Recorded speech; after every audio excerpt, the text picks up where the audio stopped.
Riley Brennan tinha 4 minutos para convencer alguém, qualquer pessoa, de que valia a pena salvá-la. Ou ela se tornaria mais uma estatística na primavera. Durante 9 meses, ela sobreviveu nas ruas de Cincinnati depois de fugir do homem que deveria protegê-la. Mas o que aconteceu quando ela se ajoelhou no concreto gelado para salvar a filha de um estranho desencadeou a maior mobilização da Irmandade na história de Ohio. E a parte que ninguém esperava. A menina que todos ignoravam estava prestes a tornar-se intocável. Clique em subscrever se acredita em heróis reais.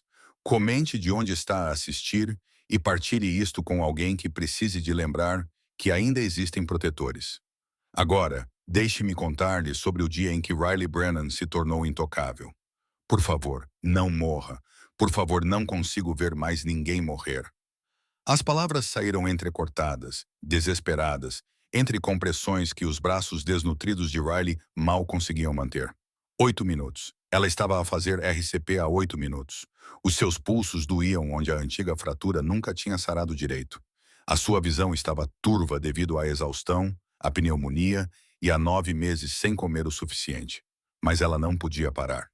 Não podia deixar Sofia Martinez, essa rapariga que ela nunca conhecera, essa adolescente com uma jaqueta enorme dos Hells Angels, não podia deixá-la simplesmente morrer numa calçada gelada enquanto 30 pessoas ficavam em círculo gravando com seus celulares. Sábado de manhã, 10 de fevereiro, 8h43, 28 degrees, mas a sensação térmica era de 18 degrees.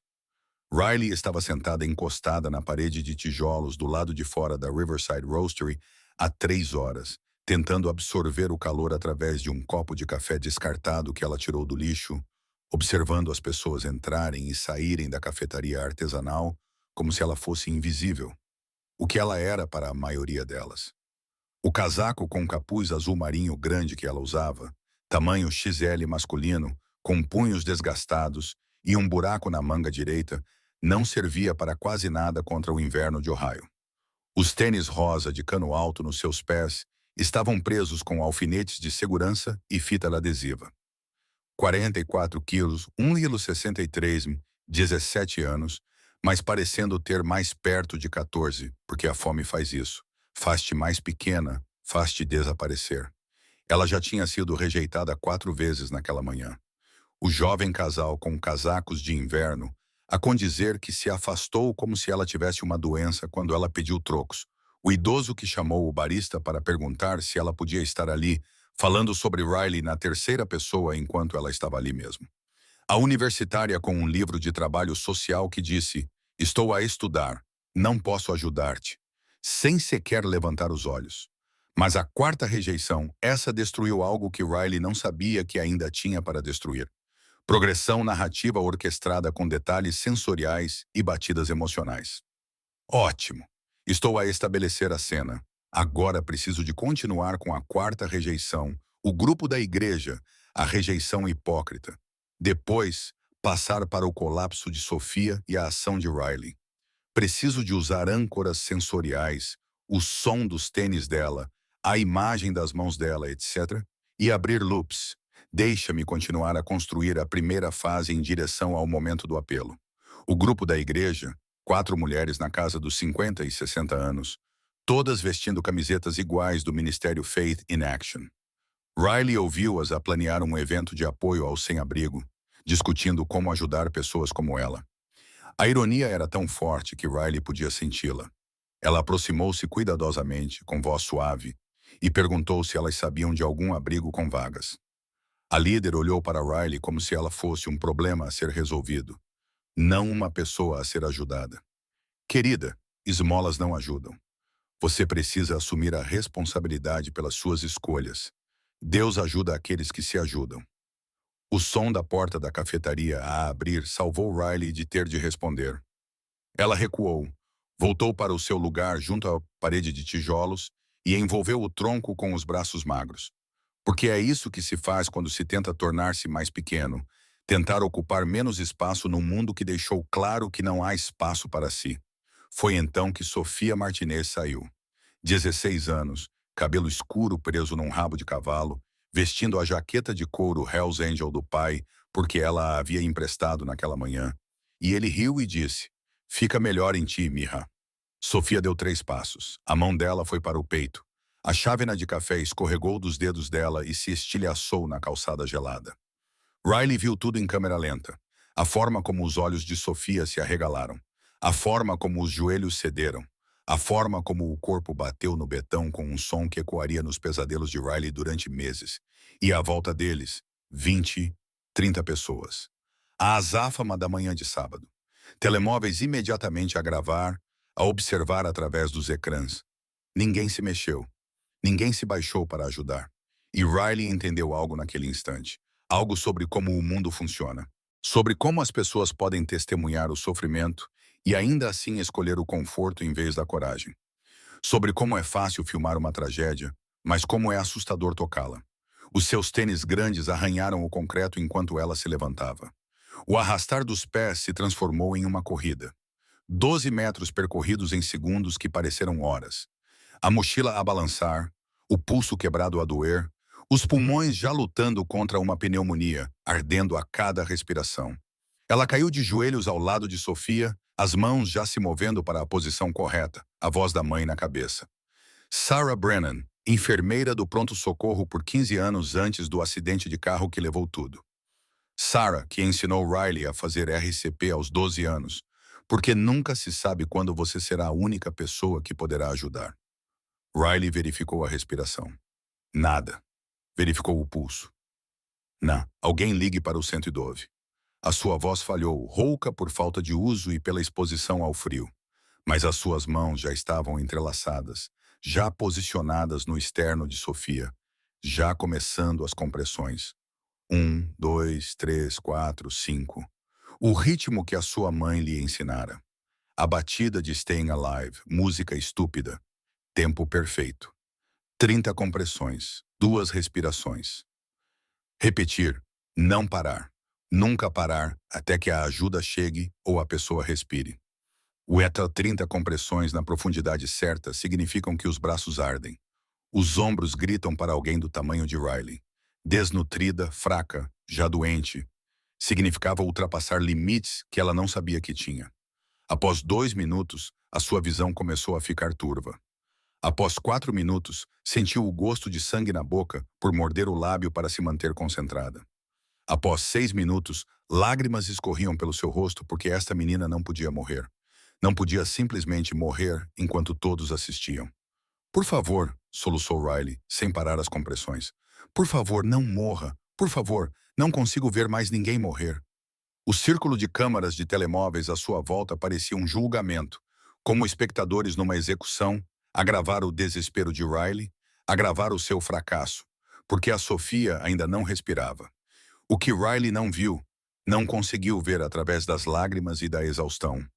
Um homem na multidão estava a fazer uma chamada. Raper, precisas de ir agora para a Riverside Roastery. É a Sofia. Ela desmaiou. Um miúdo sem abrigo está a fazer RCP, mas vem depressa.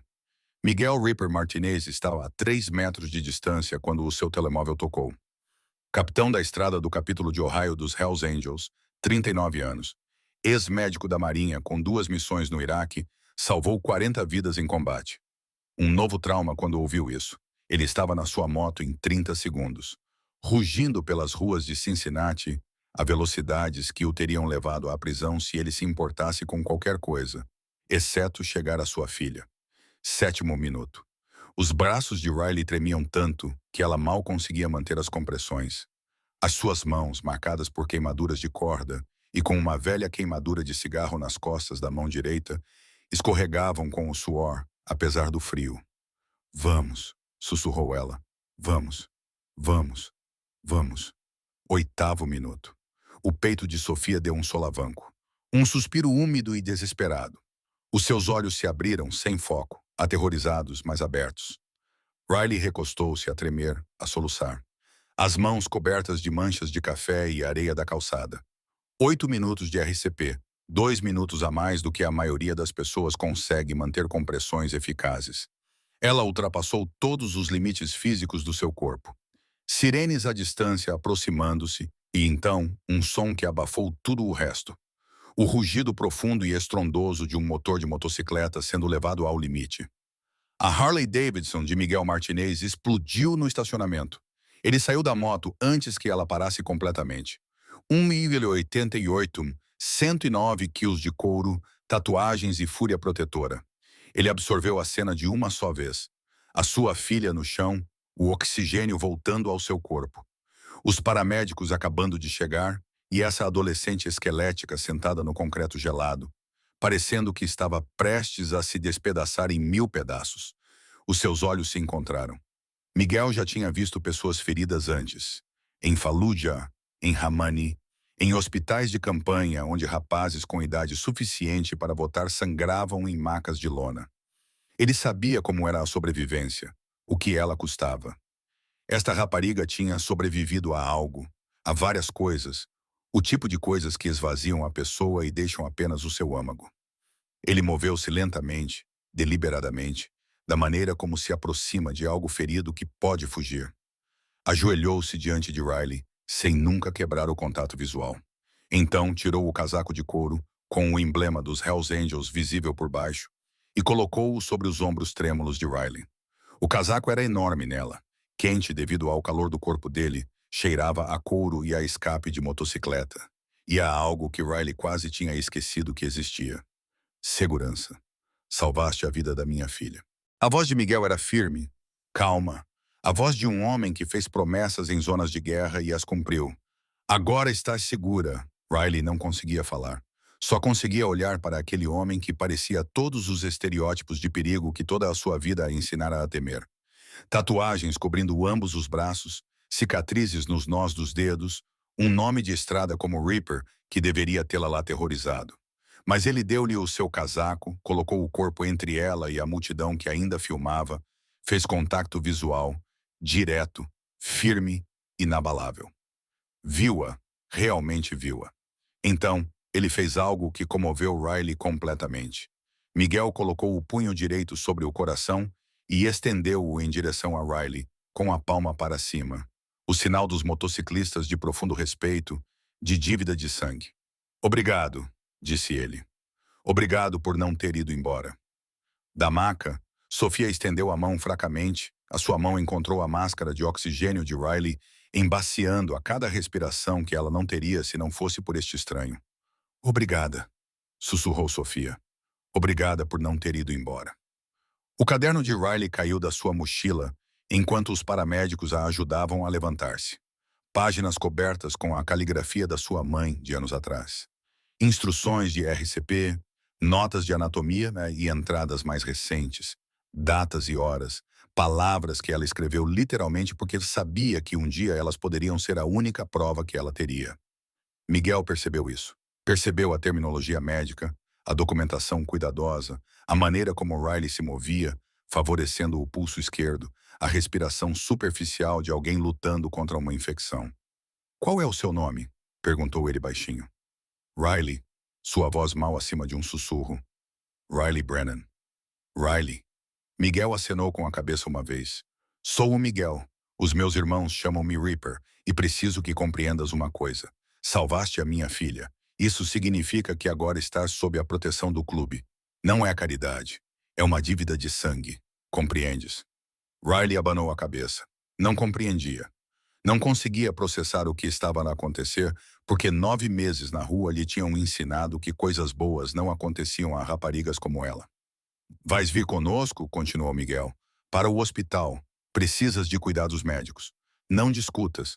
Eu consigo ver. E depois vais dizer-me quem te magoou, porque também consigo ver isso. As marcas de corda nos teus pulsos. A forma como te encolheste quando me movi. O fato de teres 17 anos e dormires nas ruas em fevereiro. Não consigo. A voz de Riley falhou. Não posso ir para um hospital. Eles vão ligar para ele. Vão mandar-me de volta. Quem é ele? Riley olhou para Miguel, para este homem que acabara de jurar proteção a uma estranha, para a sua filha na maca, respirando porque Riley se recusara a desistir, para o caderno nas mãos de Miguel, com o estetoscópio da sua mãe enfiado dentro, a única coisa que lhe restava de Sarah Brennan. E ela fez uma escolha, o tipo de escolha que muda tudo. Marcus Webb, o namorado da minha mãe. Ele deveria ter cuidado de mim depois que ela morreu. Em vez disso, ele me trancou num porão, me deixou passar fome, quebrou meu pulso, gastou minha herança. E eu o ouvi ao telefone dizendo que na primavera eu estaria morta. Que acidentes acontecem com crianças nas ruas. As palavras saíram rapidamente. 9 meses de silêncio a quebrar como uma barragem. Miguel cerrou os dentes, cerrou os punhos, mas a sua voz permaneceu firme.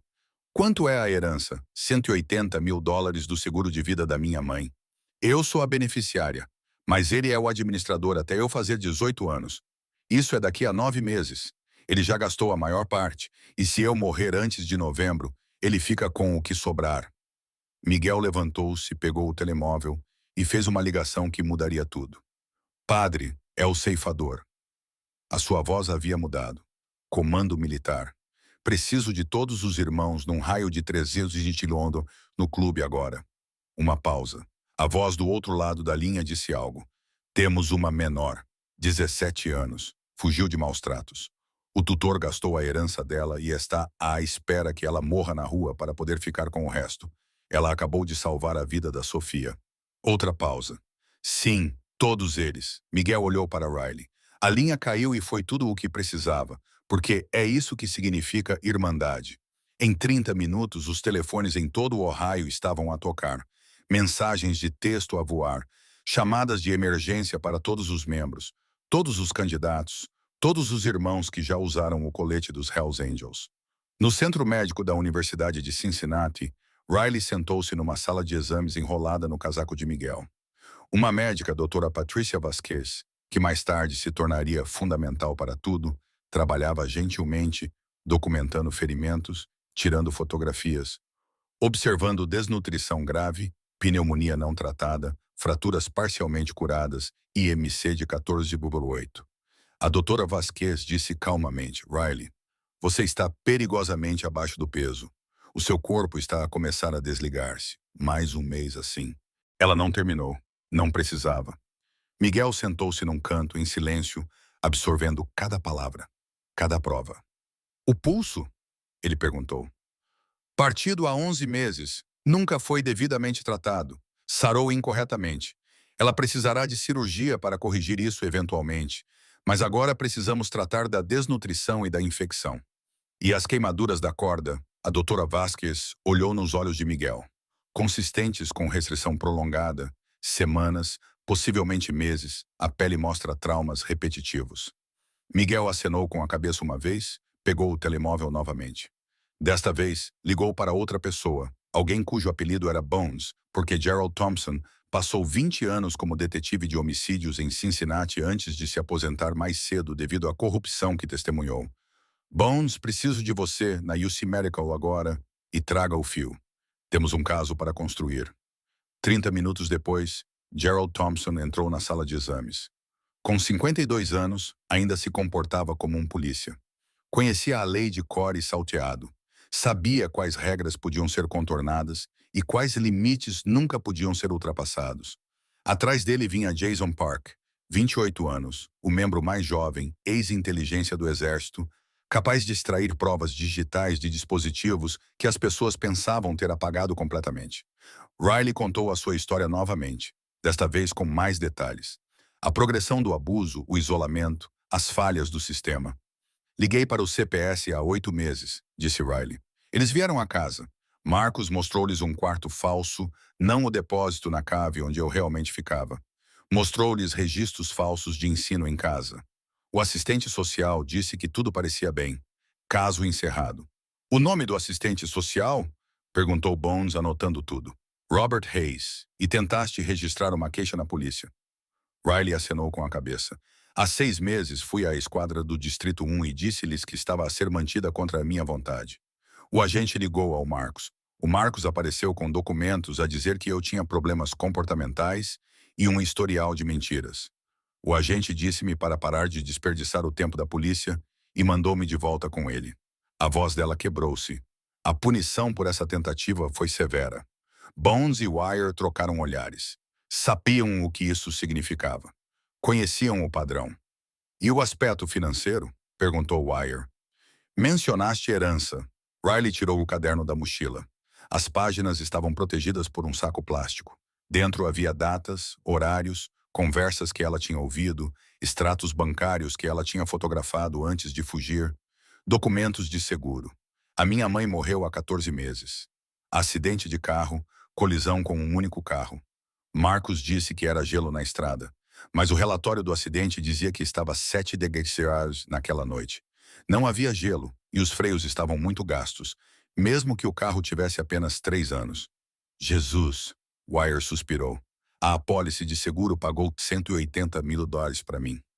Marcos é o administrador. Encontrei extratos bancários mostrando que ele sacou os $127 mil até agora, pagou a hipoteca, comprou uma caminhonete, pagou dívidas de jogo. Restam cerca de $53 mil. Riley abriu uma página específica do seu caderno. A sua caligrafia era cuidadosa e precisa, apesar das circunstâncias. 3 semanas antes de eu fugir, ouvi-o ao telefone. Era tarde da noite. Ele pensava que eu estava a dormir na cave. A ventilação transportava o som da cozinha. Ela leu literalmente.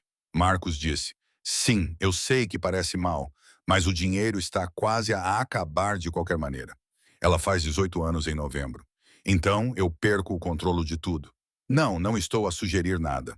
Olha, acidentes acontecem. Crianças nas ruas sofrem overdose, morrem congeladas, são agredidas. Se algo acontecer naturalmente, os $53 mil restantes vão para mim como parente mais próximo, já que ela não tem família." A sala ficou em silêncio pesado. O tipo de silêncio que acontece quando o mal se torna real em vez de teórico. Riley continuou a ler. Então Marcos disse: "Não é como com a Sarah. Aquilo foi realmente um acidente. Isto é apenas deixar a natureza seguir o seu curso. Eu paro de alimentá-la. Eu faço o inverno difícil o suficiente. Ela ou foge ou fica doente. De qualquer forma, resolve-se sozinho. Na primavera está tudo resolvido. Serviço fúnebre.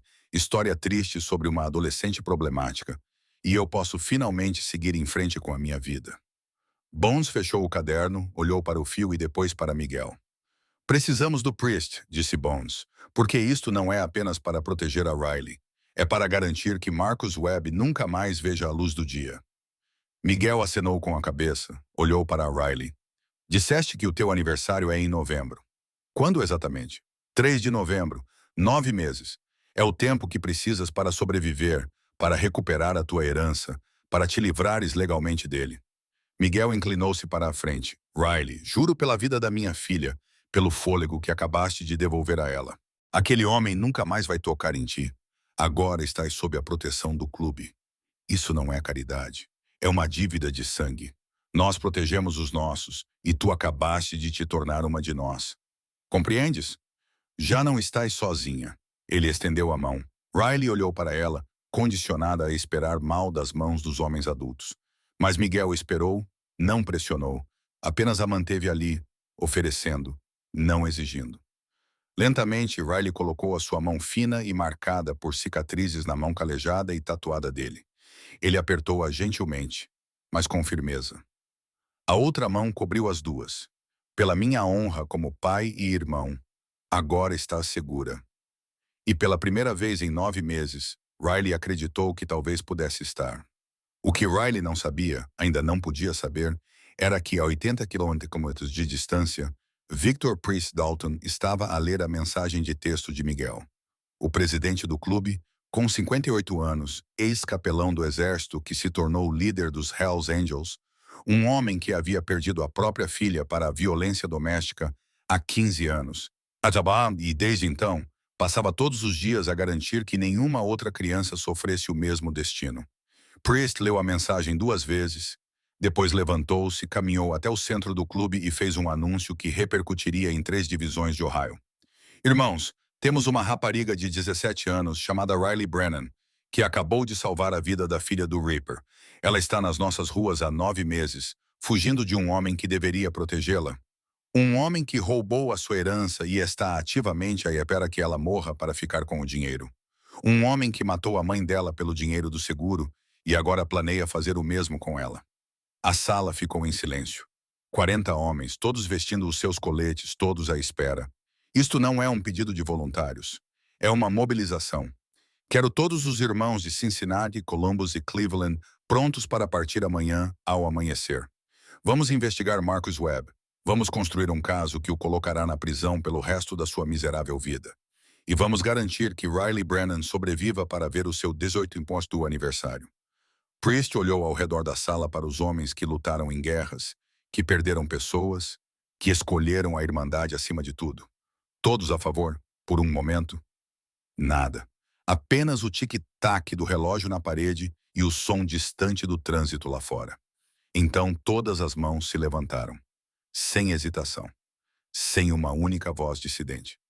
40 homens votaram unanimemente para ajudar uma rapariga que nunca tinham conhecido. Porque é isso que a palavra irmão realmente significa. À meia-noite, as mensagens de texto tinham chegado a todos os capítulos em Ohio. Às 2 da manhã, os irmãos estavam a carregar os caminhões, a preparar as motos, a fazer os preparativos. Ao amanhecer, a maior mobilização coordenada da história dos Hells Angels em Ohio teria início. 180 motos, 3 secções, uma missão. Proteger Riley Brennan, destruir Marcus Webb, provar que a justiça nem sempre vem de distintivos. Às vezes, vem de couro e cromo, e homens que entendem que proteger os vulneráveis é um dever sagrado. E tudo começou porque uma menina sem abrigo se recusou a passar por alguém que precisava de ajuda. Porque Riley Brennan tinha aprendido com a mãe que se age quando se é o único que pode. Que coragem não é a ausência de medo. É escolher ajoelhar-se no betão gelado e lutar contra a morte durante 8 minutos, enquanto todos os outros apenas assistem. Marcus Webb cometeu um erro de cálculo crítico. Ele presumiu que Riley estava sozinha, que ela morreria invisível nas ruas, onde ninguém se importava, que o seu plano funcionaria porque o sistema já a tinha falhado 4 vezes.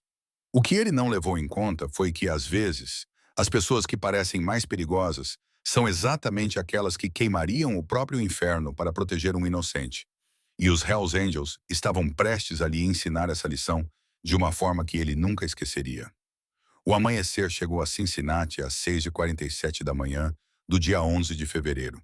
A temperatura havia caído para 15 degrees durante a noite. O gelo cristalizou nos cabos de energia.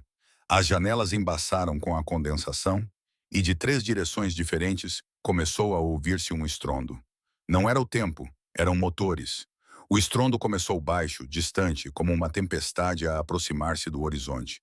Depois, transformou-se num rugido que abalou as janelas da Elm Street e disparou os alarmes dos carros em 6 quarteirões. 180 motocicletas convergiram para um único endereço. A casa de Marcus Webb, 247 Thornhill Drive, bairro de Oakley, suburbano e tranquilo. O tipo de lugar onde nada de ruim acontece, porque todos cuidam da sua vida. A formação saiu em filas disciplinadas, compactas, suaves, treinadas por anos de pilotagem em conjunto. Eles chegaram como uma tempestade. Jaquetas de couro com a mesma insígnia. Cromo brilhando à luz do amanhecer. Rostos determinados. Agora você pode estar a pensar que 180 Hells Angels rugindo em direção a uma casa suburbana significa punhos prontos, janelas quebradas, caos se formando. É essa a história que esperavas, não é? Talvez anos atrás fosse exatamente isso que teria acontecido. Mas Priest não construiu uma irmandade com base na raiva. Ele construiu-a com base na precisão.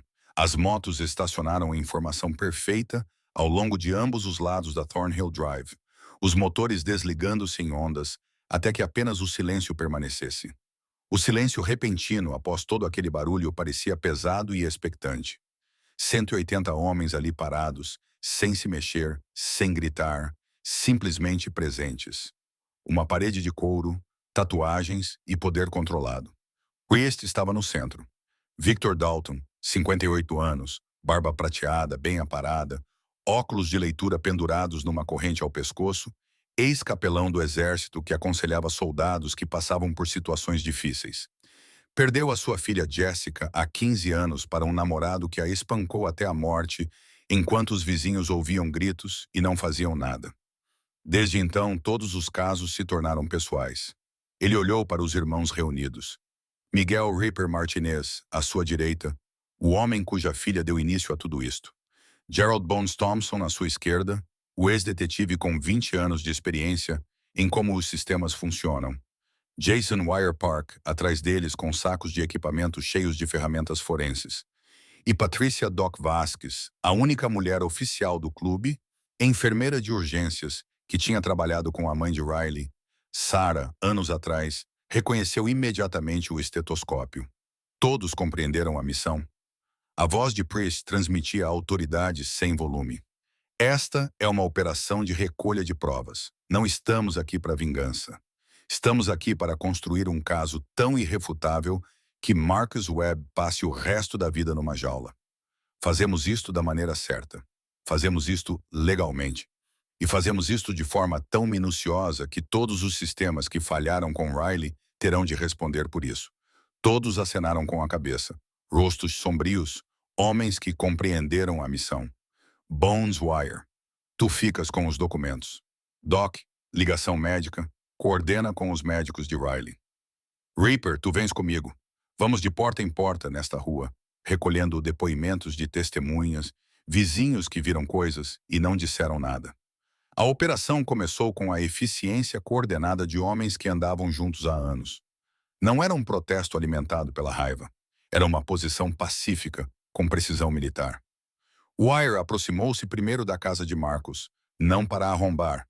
Isso contaminaria qualquer prova a documentar. Ele percorreu o perímetro com uma câmera, fotografando tudo. A janela da cave tão pequena que um gato mal caberia. O cadeado visível naquela que deveria ser a porta da despensa. A nova Ford F-150 na entrada da garagem. $43 mil da herança de Riley na entrada da garagem de Marcus. Enquanto isso, Bones bateu na porta do número do 845 da Thornhill, a casa ao lado. Dorothy Patterson atendeu. 67 anos, mora aqui há 12 anos, cabelo enrolado em bobs, roupão bem apertado para se proteger do frio. Senhora Patterson, Bones mostrou-lhe a sua antiga credencial de detetive, tecnicamente expirada, mas a maioria das pessoas não verificava. Preciso fazer algumas perguntas sobre o seu vizinho, Marcus Webb. Os olhos de Dorothy arregalaram-se ao ver a parede de motocicletas alinhadas na sua rua. Não quero problemas. Senhora, o problema já aconteceu. Estamos apenas a documentá-lo agora. Alguma vez ouviu algo preocupante vindo da casa de Marcus? Algum som? Algum incidente envolvendo Riley Brennan? As mãos de Dorothy tremiam enquanto ela se agarrava à moldura da porta. A menina, a sua enteada. Acho que a ouvi chorar tarde da noite. Às vezes, ela gritava e depois parava de repente. Com que frequência? Semanalmente, talvez mais. Durante meses, Dorothy não conseguiu olhar Bones nos olhos. Pensei em ligar para alguém. Polícia, CPS, alguém. Mas Marcus é tão respeitado. É diácono na igreja, treina futebol, e eu simplesmente não queria fazer suposições. Não queria acusar um homem bom de algo se estivesse errada. Alguma vez viu a Riley? Uma vez, talvez há 8 meses, ela estava a tirar o correio da caixa, tão magra, com hematomas nos braços. Ela olhou para mim como se quisesse dizer alguma coisa, mas depois o Marcus saiu e ela ficou paralisada como um veado. Ele sorriu para mim, colocou o braço à volta dela e levou-a para dentro. Mas a forma como ela se moveu, como se estivesse à espera de ser agredida. O Bones anotou tudo. A senhora Patterson Riley está sem abrigo há 9 meses, a viver nas ruas. O Marcus disse a todos que ela fugiu, mas a verdade é que ela escapou. Ele estava a matá-la de fome, a trancá-la na cave e a roubar a sua herança. Alguma vez suspeitou? A voz da Dorothy falhou. Eu sabia que algo estava errado. Eu só não queria ser a pessoa que piorasse as coisas. E se eu estivesse errada? E se eu chamasse a polícia e arruinasse a vida dele por nada? Agora, lágrimas. Mas eu não estava errada, estava. E aquela menina sofreu porque eu escolhi ficar confortável em vez de ser corajosa. Obrigado pela sua honestidade, senhora. Precisamos que faça uma declaração oficial. 3 portas adiante, Reaper bateu a porta do número 2853 da Thornhill. James Chen atendeu. 4 anos, ex-professor da escola da Riley, aquela que ela frequentava antes de Marcus atirar, alegando que ia estudar em casa. Sr. Chen, sei que ensinou Riley Brennan na Lincoln High School há 2 anos. O rosto de James empalideceu. A Riley está bem? Ela mal está viva. Não graças ao sistema que deveria protegê-la. O senhor apresentou uma denúncia sobre ela, não foi? Quando notou os hematomas, a perda de peso. James acenou com a cabeça lentamente. Há 14 meses, Riley chegou à escola com um olho roxo. Disse que tinha caído, mas dou aulas há 20 anos. Sei reconhecer sinais de abuso. Eu fiz uma denúncia ao diretor. Documentei tudo. Fotografias, observações, cronograma. O que aconteceu com essa denúncia? Nada. Absolutamente nada. O diretor me chamou ao seu gabinete e disse que Marcus Webb era um membro respeitado da comunidade, que precisávamos ter cuidado ao fazer acusações sem provas. 2 semanas depois, Riley parou de ir à escola. Marcus apresentou a documentação para o ensino em casa. Liguei para o CPS para acompanhar o caso. Eles disseram que investigaram e não encontraram nada de preocupante. Não insistiu mais. Os ombros de James caíram. Eu devia ter insistido. Meu Deus, eu devia ter insistido. Mas eu tinha o meu próprio emprego para proteger, a minha própria família para pensar. E o sistema disse que ela estava bem. Então disse a mim mesmo que talvez tivesse exagerado. Talvez tivesse visto abuso onde havia apenas uma criança desajeitada e um tutor sobrecarregado. Ele olhou para Ripper. Pensei na Riley todos os dias durante um ano. Perguntei-me onde ela estaria, se estaria bem, e agora está a dizer-me que ela estava nas ruas porque eu não lutei o suficiente. Sr. Chen, o senhor tentou. Isso é mais do que a maioria das pessoas fez. Mas sim, o sistema falhou, e vamos documentar cada falha para que isso não volte a acontecer. Às 9 horas, Bones e Ripper tinham recolhido depoimentos de 6 vizinhos, cada um com uma variação do mesmo tema. Eu vi algo. Eu ouvi algo. Não agi porque não queria interferir. Não queria estar errado. Não queria o incômodo. Wire, entretanto, estava dentro do cartório público no centro da cidade. Ele consultou os registros financeiros de Marcus Webb, aqueles que eram públicos. Registros de propriedade mostrando o pagamento da hipoteca. Registro do veículo para a nova caminhonete. Documentos judiciais mostrando que Marcus havia solicitado a tutela de Riley após a morte de Sarah. Mas foram os documentos do seguro que pararam Wire cold. Escondido na mesma pasta com a apólice de Riley, os $180 mil que deveriam garantir o futuro dela eram outra apólice, uma mais antiga, feita para Sarah Marie Brennan há 8 anos. Beneficiário: Marcus Anthony Webb. Valor do pagamento: 180 mil. Data da morte indicada: 15 de março de 2023. Pagamento processado em 20 de maio de 2023. E abaixo disso, uma nota no arquivo do investigador que tinha sido marcada como morte acidental resolvida. Mas o médico legista tinha acrescentado um comentário. Falha suspeita na linha de travagem, dada a idade do veículo e os registros de manutenção.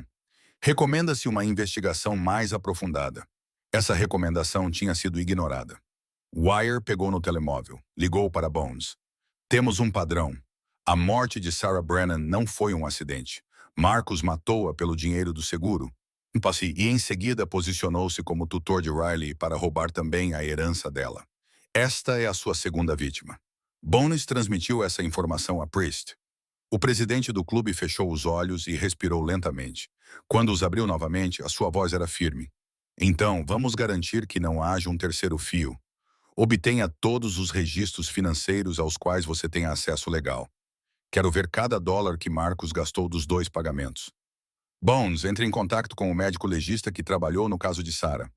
Obtenha a opinião profissional dele para registro. Doutor, coordene com os médicos atuais de Riley para obter um testemunho sobre a condição física dela e o que isso indica sobre abuso prolongado. Às 11 horas, Bones ligou para Robert Hayes, o assistente social do CPS que investigou o caso de Riley há 8 meses e o encerrou após uma visita. Sr. Hayes, aqui é Gerald Thompson. Estou a investigar o caso Marcus Webb. O senhor fez uma visita domiciliar em junho do ano passado em relação a Riley Brennan. Pode me explicar o que descobriu? A voz de Robert ficou imediatamente defensiva. Segui o protocolo, visitei a casa sem aviso prévio. Marcus mostrou-me o quarto da criança, limpo, adequado. Mostrou-me materiais educativos para o ensino em casa. A criança parecia saudável e a casa estava bem conservada. Não havia evidências de abuso ou negligência. Entrevistou Riley sozinha, longe de Marcus. Uma pausa. Marcus disse que Riley ficava desconfortável com estranhos. Tinha trauma devido à morte da mãe. Ele permaneceu presente durante a entrevista para dar apoio. Então nunca falou com ela sem o seu alegado agressor na sala? Outra pausa mais longa. O protocolo permite a presença dos pais durante as entrevistas com menores. Sr. Hayes, a Riley estava a ser mantida numa arrecadação na cave, alimentada uma vez por dia, trancada durante 16 a 18 horas seguidas. O quarto que o Marcos lhes mostrou foi encenado, um quarto de hóspedes que ele preparou para a sua visita. Verificou fisicamente se a Riley dormia no quarto que ele lhe mostrou. Verificou se havia outros espaços para dormir na casa. Silêncio. Examinou-a para verificar se havia sinais de desnutrição, ferimentos não tratados ou abuso físico. Não sou profissional da área médica. Sim, verifiquei. Fez um acompanhamento após encerrar o caso. Verificou o bem-estar de Riley pelo menos uma vez nos 8 meses desde então. Ouça, tenho 73 casos de crianças. Fiz o meu trabalho de acordo com os procedimentos que sou obrigada a seguir. Se esses procedimentos são inadequados, isso é um problema sistêmico, não do Sr. Hayes. A Riley Brennan está sem abrigo há 9 meses. Ela pesa 40 quilos. Tem fraturas não tratadas, cicatrizes de queimaduras de corda, devido à contenção prolongada, e estava a poucas horas de uma falência orgânica quando a encontramos. A sua investigação ilibou Marcus Webb, e, devido a essa ilibação, as tentativas subsequentes da Riley para obter ajuda foram rejeitadas. Terá de prestar um testemunho formal, explicando como chegou às suas conclusões. A linha caiu. Às 22 de Doors Wire tinha compilado um relatório forense financeiro que faria os promotores chorarem de alegria. Todos os levantamentos que Marcus tinha feito da conta fiduciária de Riley. Todas as compras. Todas as contas pagas com dinheiro que não era dele. Montante total desviado, $127 mil. Saldo restante, $53 mil. Wire também recuperou e-mails apagados do computador de Marcos, retirados dos servidores de backup do seu provedor de serviços, com um mandado que Bones ajudou a acelerar através dos seus antigos contactos no Ministério Público. E-mails para um advogado perguntando sobre a distribuição do fundo fiduciário se o beneficiário falecesse antes da maioridade. E-mails para um corretor de seguros sobre a atualização dos beneficiários nas apólices existentes. Mas a prova irrefutável foi uma troca de mensagens de texto que Wire recuperou 3 semanas antes de Riley fugir. Marcos para um número desconhecido. Resolução de problemas. Mais um mês de inverno deve bastar. Depois, o shutdown. Estou livre e limpo. Resposta. Está a brincar com o fogo. Marcos. O fogo já brincou. Isto é apenas limpeza. Às 14h30, Bones caminhou até a porta da frente de Marcus Webb. Bateu com firmeza.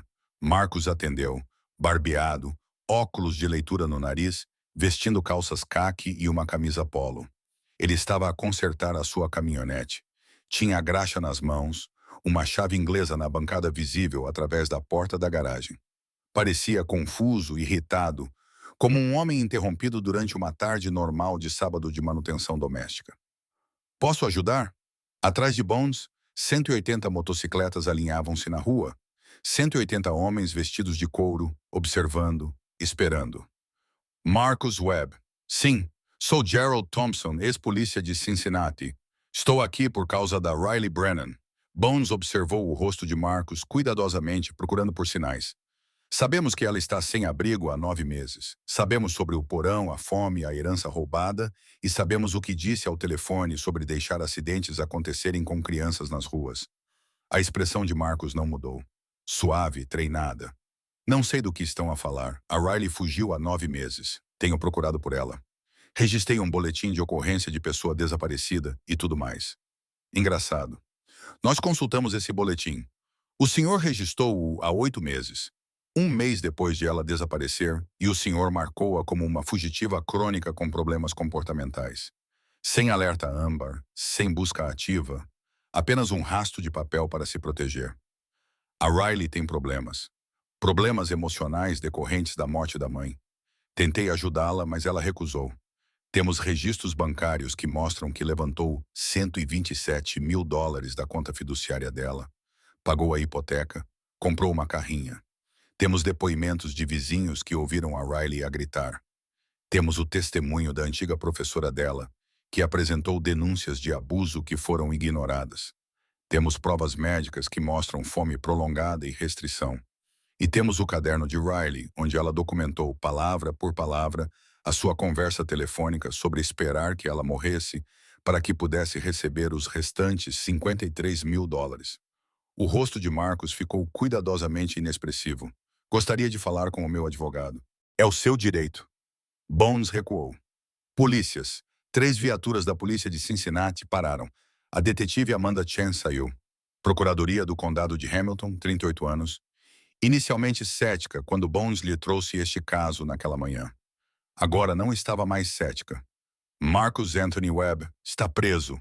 A voz dela era clara, ecoando pela rua silenciosa. Crime de abuso infantil, restrição ilegal, roubo de fundos mantidos em custódia, fraude e conspiração para cometer homicídio. Tem o direito de permanecer em silêncio. Leram-lhe os seus direitos ali mesmo na entrada da garagem, armas em punho, vozes altas e autoritárias. O rosto de Marcos raspou no capô da sua carrinha enquanto o algemavam. A mesma carrinha que ele comprara com o dinheiro de Riley, as mesmas mãos que quebraram o pulso de Riley agora torcidas atrás das costas. Os vizinhos saíram para assistir. Dorothy Patterson, James Chan, Sandra Mitchell, a mulher do grupo da igreja que rejeitou Riley no café, agora horrorizada ao reconhecer Marcos a ser preso. Todos eles em pé nas varandas, a assistir à justiça chegar 9 meses tarde demais. No clube, Riley sentou-se com Sofia e Doc Vasquez. Ela soube da prisão por telefone. Miguel ligou-lhe pessoalmente. Está feito. Ele está sob custódia. A audiência de fiança é na segunda-feira, mas Amanda Shane está a recomendar uma fiança de 500 mil dólares. Ele não vai conseguir. As provas que recolhemos são... Miguel fez uma pausa. Riley, ele vai para a prisão por muito tempo, no mínimo 8 anos, e ainda estamos a investigar a morte da sua mãe. O médico legista está a reabrir o caso com base nas descobertas de Wire. Riley não conseguia falar, apenas segurava o telefone enquanto lágrimas corriam pelo seu rosto. Sofia abraçou-a. Doc apertou a sua mão. Está segura, disse Miguel. Finalmente estás segura. No clube, o padre convocou uma reunião. Todos os 180 irmãos estavam presentes. A sala ficou em silêncio quando ele se levantou. Irmãos, reunimos-nos para proteger Riley Brennan, para obter justiça. Hoje, Marcus Webb foi preso e acusado de 6 crimes graves. As provas que reunimos tornaram isso possível. Mas o nosso trabalho não termina aqui. Ele olhou à sua volta para os homens que tinham abdicado do seu sábado, que tinham conduzido num tempo gelado, que tinham passado horas a recolher depoimentos e provas. Riley faz 18 anos daqui a 9 meses. Até lá, ela precisa de proteção. Alojamento, cuidados médicos, educação, apoio jurídico. Fizemos uma promessa a ela. Agora vamos cumpri-la. Todos a favor de estabelecer proteção total do clube até ela atingir a maioridade. A sala ficou em silêncio. 180 homens, todos vestindo seus coletes, todos esperando por um momento. Nada. Apenas o zumbido da geladeira e o som distante de uma motocicleta lá fora. Então todas as mãos se levantaram, sem um momento de hesitação. Nenhuma voz dissidente. 180 homens votaram unanimemente para proteger uma rapariga que salvou um dos seus. Porque é isso que significa ser irmão. A justiça foi feita, mas a justiça não foi o fim. Foi apenas o começo. A papelada levou 3 dias para ser processada. A custódia de emergência foi concedida ao estado de Ohio com os Hells Angels. A filial de Ohio foi designada como guardiã temporária de Riley até ela completar 18 anos. Sem precedentes. Incomum. Mas Amanda Chen argumentou de forma persuasiva que o sistema já havia falhado com Riley 4 vezes, e essa irmandade havia tido sucesso onde todas as instituições haviam falhado. A juíza Maria Costello olhou para Riley, sentada em sua sala, ainda vestindo a jaqueta de couro de Miguel, ainda pesando 44 quilos, ainda carregando o estetoscópio de sua mãe em uma bolsa impermeável, e tomou uma decisão que seria estudada no Tribunal de Família por anos. Menina Brennan, estou a conceder custódia protetora aos Hells Angels, secção de Ohio, sob supervisão do Estado. Terá check-ins semanais com um advogado nomeado pelo tribunal, revisões mensais, mas será alojada, alimentada, educada e protegida por pessoas que já provaram que lutarão por si. Este acordo parece-lhe seguro? Riley acenou com a cabeça, incapaz de falar, porque seguro era uma palavra cuja existência ela tinha esquecido. No final de fevereiro, Riley estava a viver num apartamento a 3 quarteirões do clube. 2 quartos mobiliados por irmãos que reuniram recursos. Aluguer pago com 6 meses de antecedência pelos fundos do clube, não por caridade, insistiu o padre, mas como investimento na família. O Dr. Vasquez visitava-a diariamente durante as 2 primeiras semanas. Monitorizava a síndrome de realimentação de Riley, uma condição perigosa em que corpos desnutridos não conseguem lidar com a ingestão normal de alimentos sem supervisão médica. Todas as refeições eram planeadas, todas as calorias contadas. Reintrodução lenta de nutrientes sob orientação médica. O seu corpo esqueceu como processar os alimentos corretamente, explicou o médico gentilmente. Temos que ensiná-lo novamente. Pequenas porções, 6 vezes ao dia. Proteínas, carboidratos complexos, gorduras saudáveis. No início não vai sentir nada, mas em 1 mês vai notar a diferença. A Wire instalou segurança no apartamento de Riley. Câmaras, fechaduras reforçadas, um botão de pânico conectado diretamente ao clube. Nunca mais precisas de ter medo de alguém invadir a tua casa, disse ele, mostrando a Riley como tudo funcionava. E solicitamos uma ordem de restrição contra Marcos. Se ele pagar a fiança, o que não vai acontecer, não poderá se aproximar a menos de 150 metros de ti ou deste endereço. Bones cuidou da coordenação jurídica. O julgamento de Marcos estava marcado para junho, daqui a 4 meses. Mas as provas eram tão contundentes que o próprio advogado de Marcos, Bradley Kirkman, abordou a acusação sobre um acordo judicial. O advogado de Marcos sabe que ele não pode ganhar este caso. Bones explicou a Riley. Os registros financeiros por si só são condenatórios. Acrescente os depoimentos das testemunhas, as suas provas médicas, a investigação reaberta sobre a morte da sua mãe. Kirkman está a falar de um acordo de 8 anos sem elegibilidade para liberdade condicional durante 5. E se ele não aceitar o acordo, então iremos a julgamento e Amanda Chen irá destruí-lo. Ela está a falar de 15 a 20 anos por todas as acusações combinadas. Riley absorveu essa informação lentamente. E a minha mãe? Wai disse que eles estão a reabrir o caso dela. O médico legista revisou o relatório original do acidente. Os tubos de travão da sua mãe mostravam um desgaste inconsistente com a idade do veículo e o histórico de manutenção. Marcos pegou o carro dela emprestado na manhã do acidente. Disse-lhe que precisava de fazer umas recados. O médico legista está a considerar a morte suspeita e a recomendar uma investigação completa. Se conseguirem provar que Marcos adulterou os travões, ele enfrenta acusações de homicídio. Riley tocou no estetoscópio pendurado no pescoço. Era da sua mãe. A única coisa que Sarah Brennan tinha deixado para trás, além das memórias e dos conhecimentos médicos que salvaram a vida de Sofia.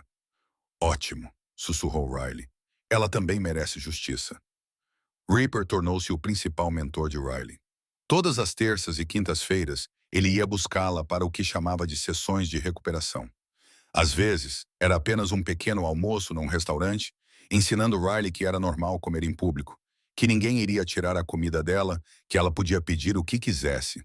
Outras vezes, era fisioterapia para o pulso dela, que Wai tinha providenciado através dos seus contactos na VE.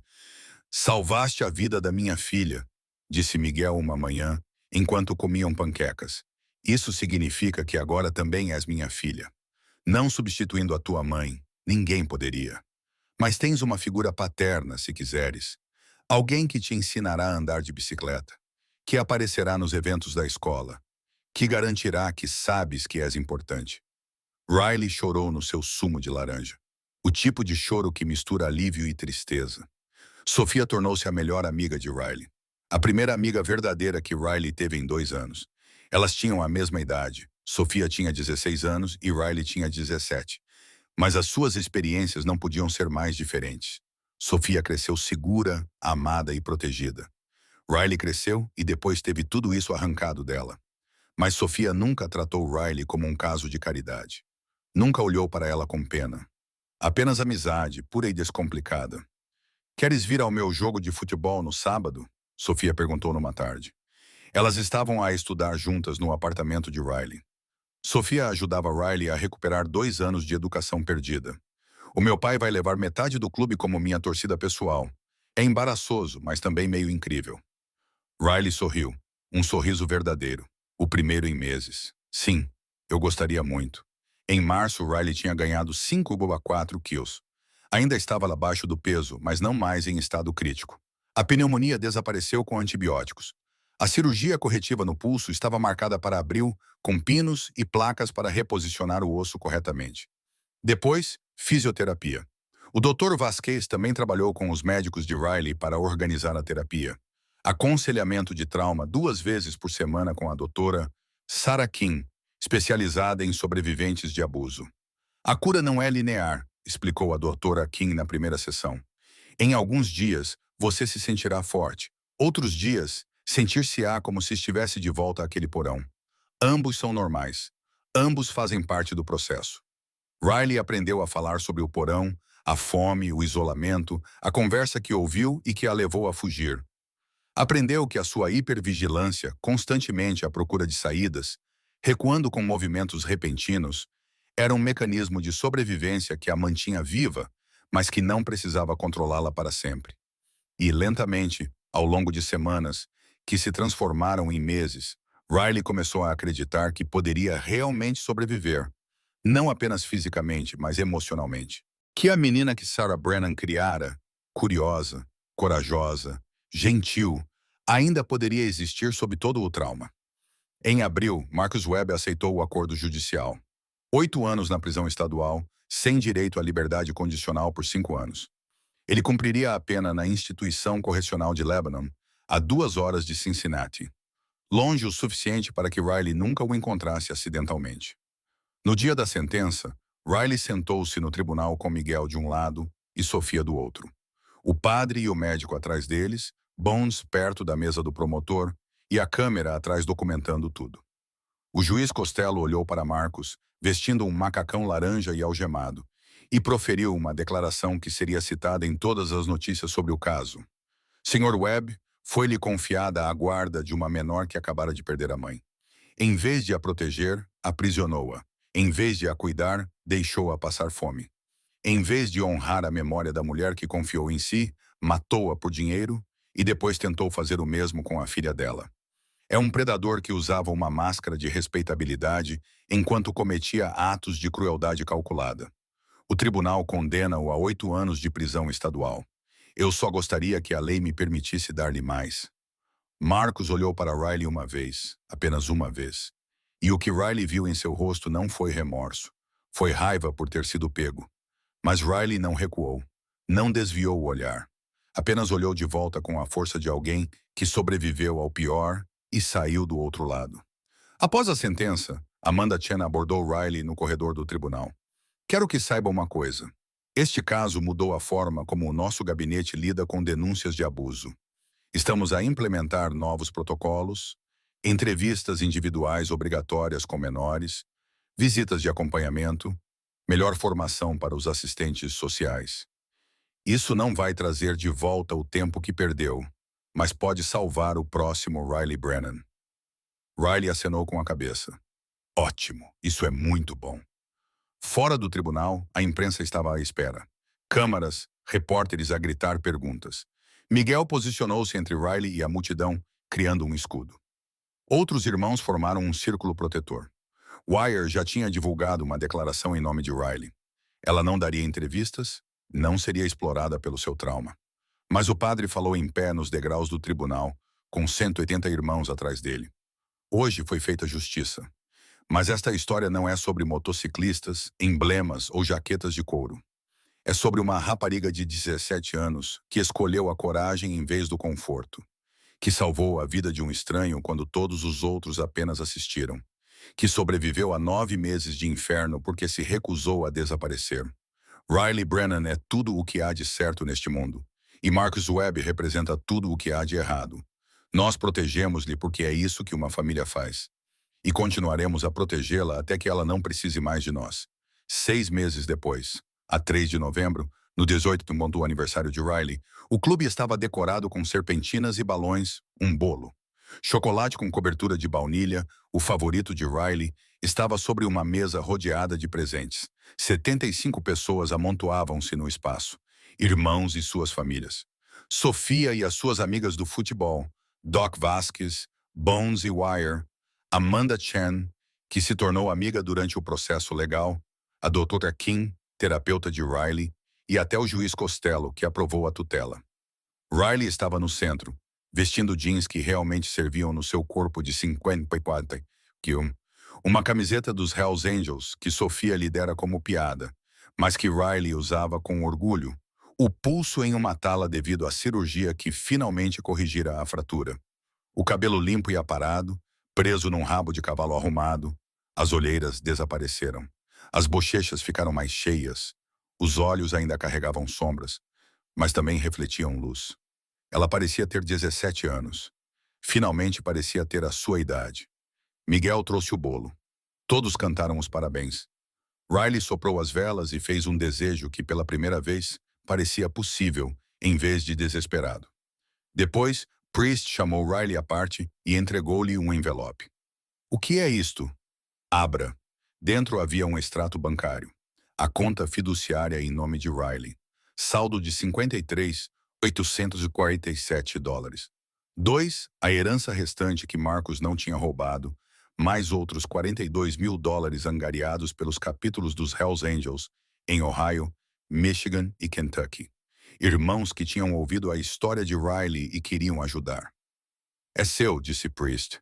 Tudo para a faculdade, para a escola profissional, para qualquer futuro que queira construir. E há mais. O Doc's Hospital está a oferecer-te um programa de formação em MT, um cargo remunerado como estagiária. Seguirias os passos da tua mãe, ajudando pessoas, salvando vidas. Riley olhou para os números, para a possibilidade, para o futuro que lhe tinha sido roubado e agora lhe era devolvido. Não sei o que dizer. Diz que vais usar isso. Diz que vais construir algo bonito a partir de tudo de feio que sobreviveste. Diz que vais ser feliz. Riley abraçou o padre. Este homem que tinha perdido a sua própria filha, mas tinha escolhido salvar a de outra pessoa.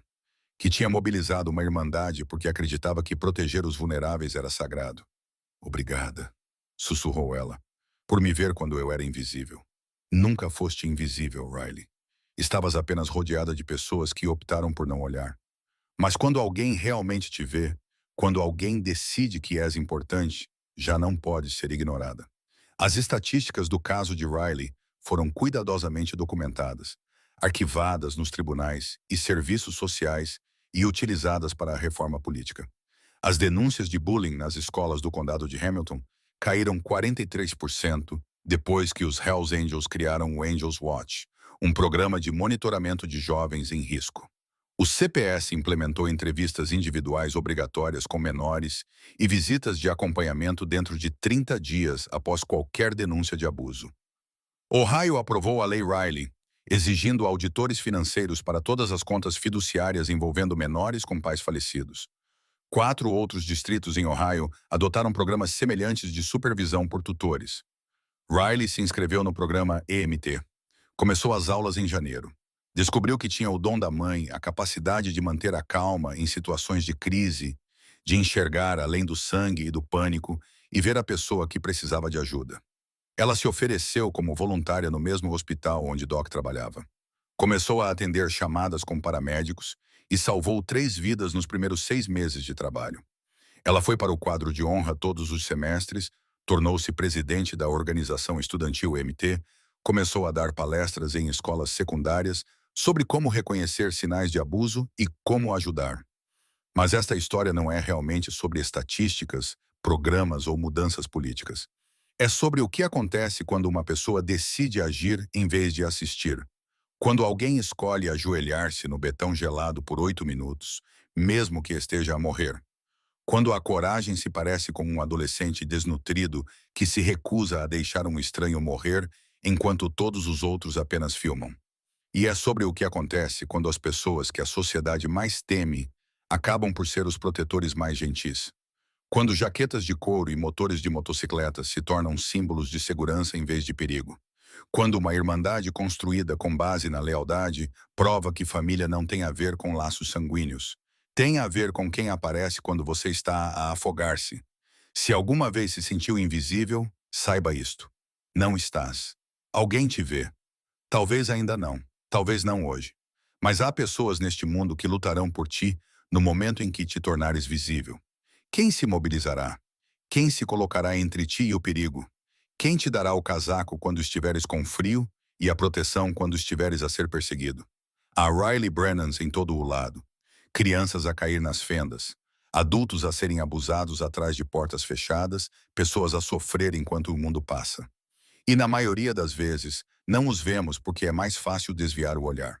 Porque envolver-se é complicado e pode exigir sacrificar o conforto pela coragem. Mas a verdade é esta: não precisas de 180 motocicletas para mudar a história de alguém. Só precisas prestar atenção. Fazer as perguntas incômodas, ligar para a linha direta quando algo parece errado, acreditar na pessoa que está a tremer enquanto te conta algo impossível. Ser aquele que não passa na cara. Riley Brennan salvou Sofia Martinez com a RCP que a mãe lhe ensinou. Os Hells Angels salvaram Riley Brennan com a irmandade que o presidente deles construiu. E agora Riley salva outras pessoas em cada turno que trabalha. Levando o estetoscópio da mãe, carregando o conhecimento de que sobreviveu, provando que o trauma não tem de ser o fim da sua história. Pode ser o início da salvação de outra pessoa. Ouça quando uma criança hesita antes de ir para casa. Repare quando alguém está a perder peso que não pode perder. Questione as histórias que parecem perfeitas demais, as explicações que parecem ensaiadas. Preocupe-se o suficiente para intervir, mesmo que a sua voz trema. Mesmo que esteja errado, mesmo que seja estranho. Porque a única coisa pior do que estar errado sobre abuso é estar certo e não fazer nada. Marcus Webb está a cumprir o primeiro ano de 8 na penitenciária do Líbano. Riley acabou de terminar o seu segundo ano como paramédica licenciada. Ela tem agora 20 anos, está saudável, segura e a prosperar. Ainda tem pesadelos às vezes, ainda se assusta com movimentos repentinos, mas ela está a curar-se, a aprender que sobreviver não é o mesmo que viver, e finalmente está a fazer as duas coisas. Ela guarda o estetoscópio da mãe no seu cacifo no trabalho. Usa-o em todos os turnos. Honra a memória de Sarah Brennan, fazendo exatamente o que Sarah lhe ensinou. Ajudar as pessoas quando se é a única que pode. E todos os dias 10 de fevereiro, Riley e Sofia encontram-se na Riverside Roastery. Sentam-se na mesma mesa, pedem café. Lembram-se do dia em que tudo mudou porque uma rapariga se recusou a ignorar o sofrimento. E o pai de outra rapariga compreendeu que a proteção é a forma mais elevada de amor. A cafetaria ainda cheira a canela e grãos torrados frescos. Ainda fica lotada nas manhãs de sábado, mas agora há uma placa na parede perto da entrada, em homenagem a Riley Brennan, que nos ensinou que os heróis nem sempre são como esperamos. Às vezes, eles se parecem com alguém que todos deixaram de ver. Se esta história te emocionou, inscreve-te neste canal. Partilha-a com alguém que precise ouvir que ainda existem pessoas protetoras. Comente abaixo e diga-me quem foi o seu protetor quando precisou de um. Ou o que gostaria que alguém tivesse feito quando estava invisível. Porque estas histórias são importantes, não pelas visualizações, pelos algoritmos ou pelo tempo de visualização, mas porque, neste momento, algures, a outra Riley sentada à porta de outra cafetaria, a perguntar-se se alguém alguma vez haverá, se alguém alguma vez lutará por ela, se ela é importante o suficiente para ser salva. Ela é. Tu és. Todos nós somos. E às vezes basta uma pessoa decidir ajoelhar-se em vez de filmar, agir em vez de assistir, ser aquela que não vai embora. Esta é a história de Riley Brennan. Esta é a promessa dos Hells Angels. Esta é a prova de que irmandade não é uma palavra, é uma ação. E o final é Riley vestindo seu uniforme de paramédica, respondendo a uma chamada, salvando vidas porque alguém uma vez salvou a dela. O final é Sofia a formar-se com honras, saudável e viva, porque uma menina sem abrigo sabia fazer RCP. O final é 180 homens a provarem que as pessoas com a aparência mais assustadora numa sala podem ter os corações mais gentis. Essa é a história. Essa é a verdade. É isso que acontece quando alguém finalmente olha. Inscreva-se. Partilhe. Fale. Seja a pessoa que não passa a cara. Seja o Hells Angel de alguém.